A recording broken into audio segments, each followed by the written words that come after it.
Oh, welcome. It's Frances here. Thank you for coming back to my channel. If this is your first time here, I bid thee welcome. There is a subscribe button and a bell below if you would like to help support this channel by subscribing, and the bell will enable you to be notified when I upload more content. I'm coming to you from Ghana country, and as such, I acknowledge the Ghana people of the Adelaide Plains as being the traditional custodians upon this land. So this video, I just want to do something short in relation to maybe providing a little bit of metaphysical insight to what's happening energetically. Because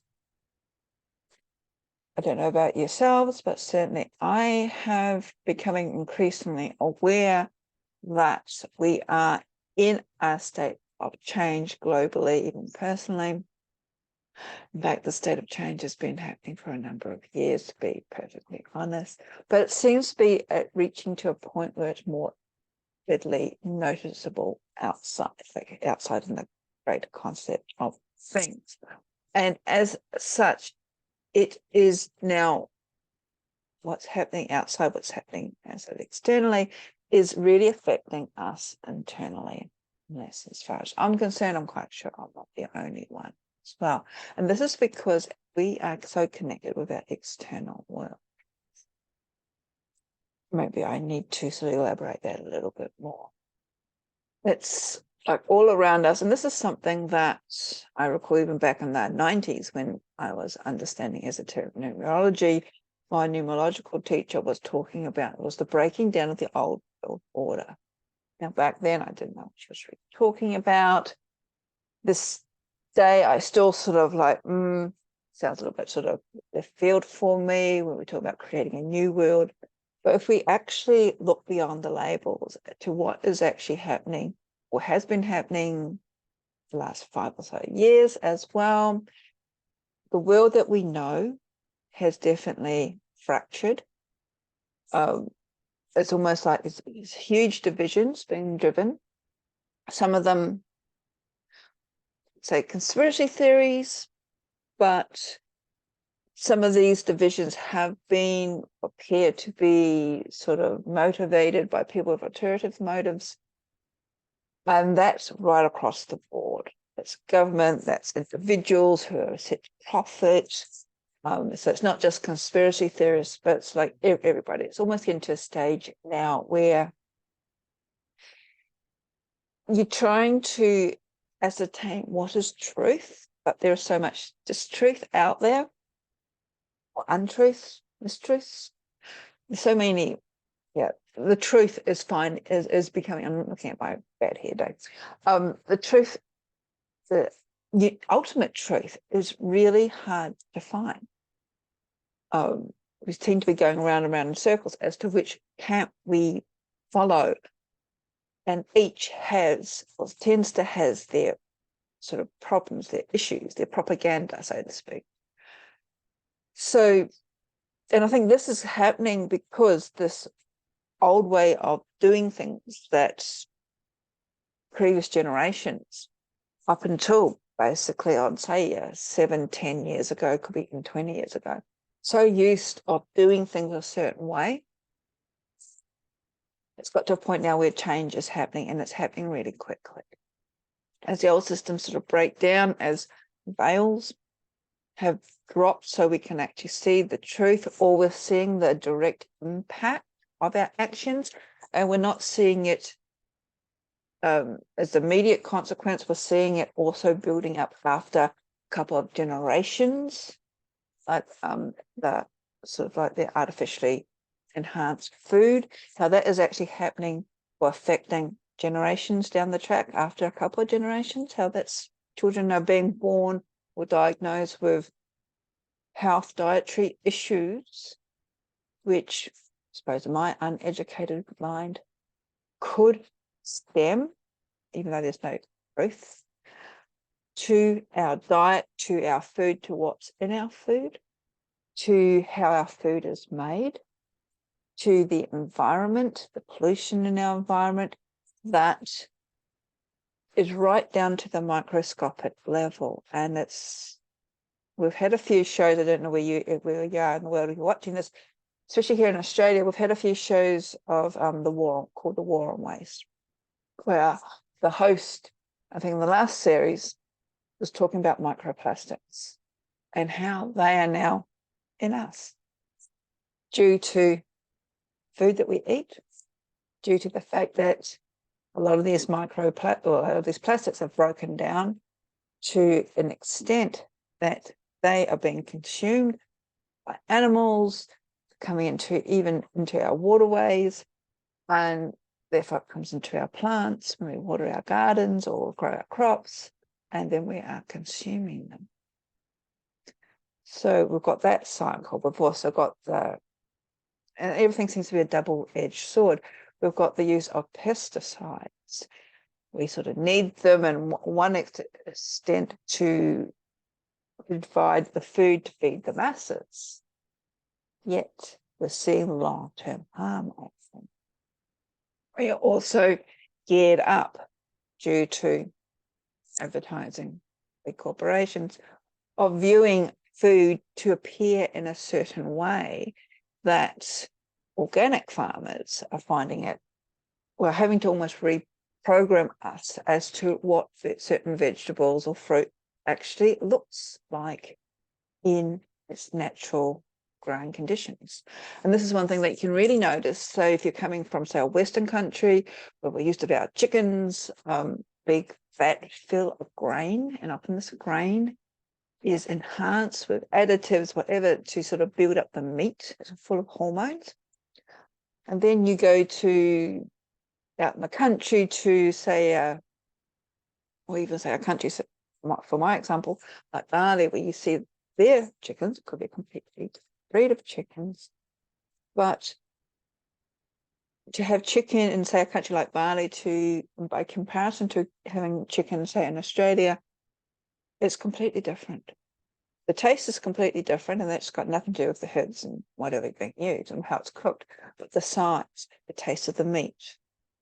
And that's largely due to, according to me, one's more natural, and even the bird, the animal itself, is in a more natural environment, as opposed to in the Western world, there's specific breeds that have been sort of modified, shall we say, over the years, over the decades, centuries even, to purely be a meat-producing animal. So that's another thing. I'm going down rabbit holes already, and I do apologize. But anyway, getting back to our world is changing. The veils have been dropping.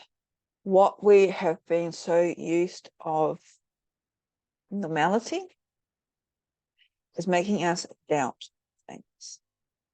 And this is sort of natural, I think, where this division is coming through. Some of us don't like change, and so we're hanging on to the old world order, so to speak, what is familiar with us. And you can see that how people are reacting to climate change, saying even this day and age, we've seen half the world burn. We're seeing horrendous stories from Antarctica where the ice sheets hasn't grown back, and as such, it's weakened the breeding areas of the penguins, and a lot of the chicks are now drowning because the ice can't hold them. We're still getting people saying, oh, there's no such thing as climate change. Okay, that's right. Everybody can believe what that is. So we're having this division on perceptions. Here in Australia, we're also having a referendum coming up in relation to acknowledging our First Nations people. I know the referendum's a little bit more, there's more details to that, but in essence, when we look at it on a really basic level, that is what it is all about. Acknowledging that there was a race of people here before James Cook colonialism arrived. And I understand it's not going to ultimately or effectively from that very moment change the injustice in the country towards our First Nations, but it's the first step. it changes, acknowledges, rights that wrong, that when Australia was discovered, it was actually reported as there being no inhabitants here, which is contrary to the fact that the Australian Aboriginal peoples have been residing on this continent for over 65,000 years. So we've got this division of how that's being marketed, I suppose is the better word. And again, that to me is stemming into this division, this change that is happening. And how we relate, how we react when we see our external world crumbling, what's familiar, what we feel comfortable in, beginning to disintegrate, that can also reflect back to our own inner worlds. We can find our own perceptions, our own ideas also being dismantled as our external world is being dismantled.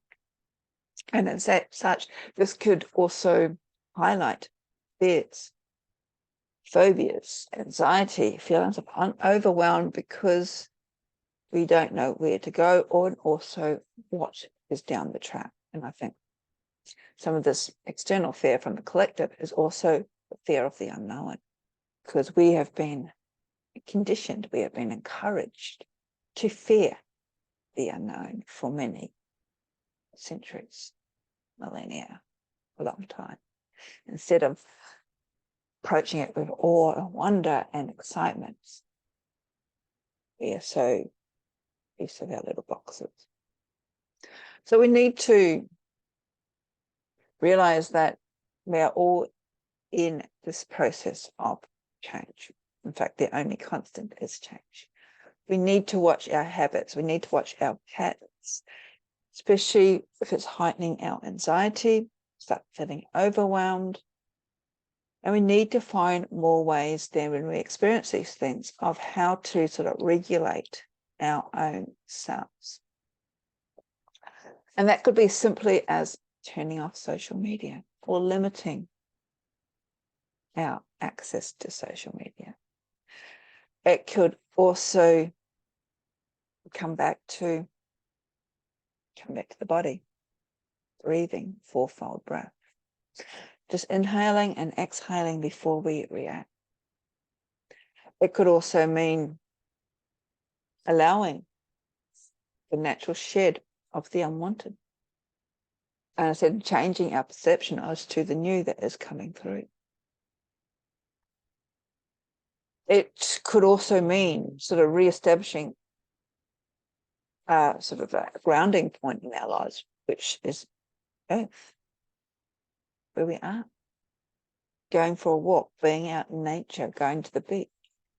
And if that's not something that you can do or comfortable doing, just visualizing, imagining being connected through the soles of your feet or through your base chakra, Muladhara, connecting back into the earth. There is something, I think, and it has been proven, there's something recently on television, they were talking about awe, being inspired, being sort of like, wow, going into places, often in nature, but it could be fireworks, it could be seeing the beauty in something, the local park, going to an art gallery, marveling, even watching programs on television of, say, ancient cultures, just marveling at the achievement, being in awe. And that can actually help with our anxiety. And stress levels can actually bring down our stress levels because we are moving, when we're sort of like thinking of something outside ourselves, outside our head. This is this awness, this sort of like watching stars, looking at the beauty of nature. We move beyond our own sort of confines into out of our head, which also means that we move from our conscious mind more into our body and feeling those emotions flow through us. Another way of sort of doing that grounding work is embodiment, whether it's dancing, whether it's yoga or Tai Chi, I said, or even basic, just moving, just doing this, helping to loosen up the body, sort of doing something with the breath as you inhale and exhale, and sort of move through the basic Tai Chi. Again, it's sort of like moving away from the head, sort of cording up with that mindset and letting things naturally flow. We tend to be, our modern world tends to be, I don't know, very determined to isolate us from nature. Yet nature offers us the most important gift that we need for as being a human being, and that is this connection with it. So it is important, as we are all going through this sort of breakdown, disintegration of the old ways, new ways coming in, learning to adapt to the new ways, seeing how they resonate and align with us, looking at how we have reacted in the past. And I'm not talking about taking ownership or blame for any reactions that we may have had in the past, but taking notice of how we are reacting to this change in this moment, especially if we are struggling with the changing of what we have been so familiar with. And our reaction to that is the release of negative emotions on other people, anger, frustration, rage. And this also is very highlighted in the armchair warriors on the keyboards as well. Again, if you're on the receiving end, block, turn computer off.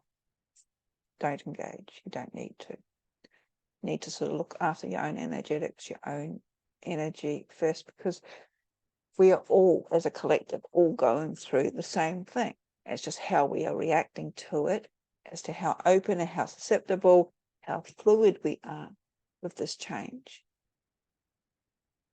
All sort of adds up.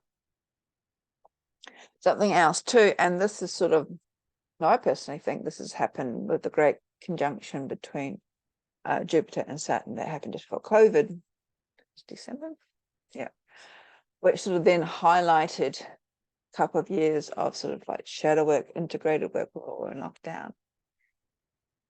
And then as we've come out of it, all the planetary alignments, whatever, have been encouraging us to shed the unwanted, shed the old, shed what no longer is in alignment with us.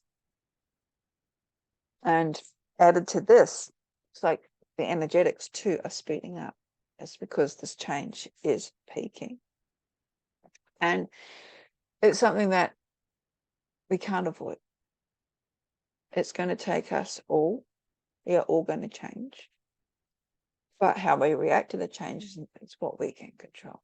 Are we going to sort of hang on to the past, the familiarity, or we're going to sort of close our eyes and free fall? And sometimes we might just need to take that big breath and jump and see where we go. And yeah, free falling can be scary, especially at first, especially if you're not familiar with it. I started my free falling 2010, I think, when I walked away from my sort of career. It was heightened more 2014. And I feel I've been free falling ever since then, basically. Even what I do for a profession, the sort of work I do is very, it's not a standard job. I do short-term contracts. So there's been periods where I haven't had work, there's periods when I've had lots of work. Everything else I do is like inhale, release, exhale, the ebbing and flowing. And I think that's the way that we will best manage, navigate these changes that are upon us. Also need to move away from this me focus that we are in. And while that is important, we are not isolated beings. Everything we say, do, how we react, even our energetic imprint does affect other people. So it's almost like we need to be more aware, more accountable, take more ownership of our energetic footprint, how we react, how we respond to someone who maybe has a different opinion to us. Do we need to respond at all? How much of that are we taking on board? How are we reacting? And I know this is something that I struggle with as well, because I can be very reactionary. So again, breathe. And then consider, is it worth your energy to respond? Another thing I just would like to mention quickly is that you may feel that you're going round and round in circles. You're not achieving anything. And that could be too, is that before we move into the next stage, whatever the next stage is, we're almost like in a holding pattern, like our planes are sort of circling before they're allowed to land. At the time, it's not quite right for us to take that next leap. But part of the bigger plan that the universe or the gods or our ancestors, whoever, have in store for us, all the ducks aren't lining up quite right. So we just need to breathe. We're sort of in that incubation period, that pregnant pause before the next change. Again, breathe. And if you are of a spiritual nature, especially with social media, it's almost like we've got boxes to tick and time frames to do things in. These are human constructs. Nature, spirituality works at its own pace. Sometimes we can go 2, 3 steps forward, 5 steps back, or 1 to the side. And I think it was the Buddha or someone, Gandhi. Someone said there's many ways to climb a mountain. It all begins with the first step. And it's actually not reaching the peak that's the important thing.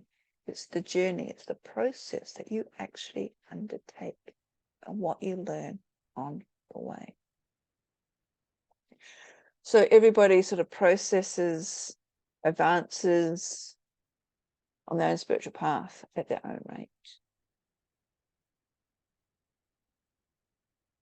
And as such, it's important that if you feel that you are just going round and round in circles, that there's a reason for it that we are not consciously aware of. So breathe. Focus on grounding. Focus on protection. Oh, excuse me. Focus on surrendering and letting go of the old. Before this clarity sets in and you can then take that next step. So I hope that that has been more than just an aimless waffle. It's just some thoughts that I have been focusing on more recently. I do hope you are well. Please let me know below if this resonates with you. I do check the responses to the videos that I put up. And until next time, blessing.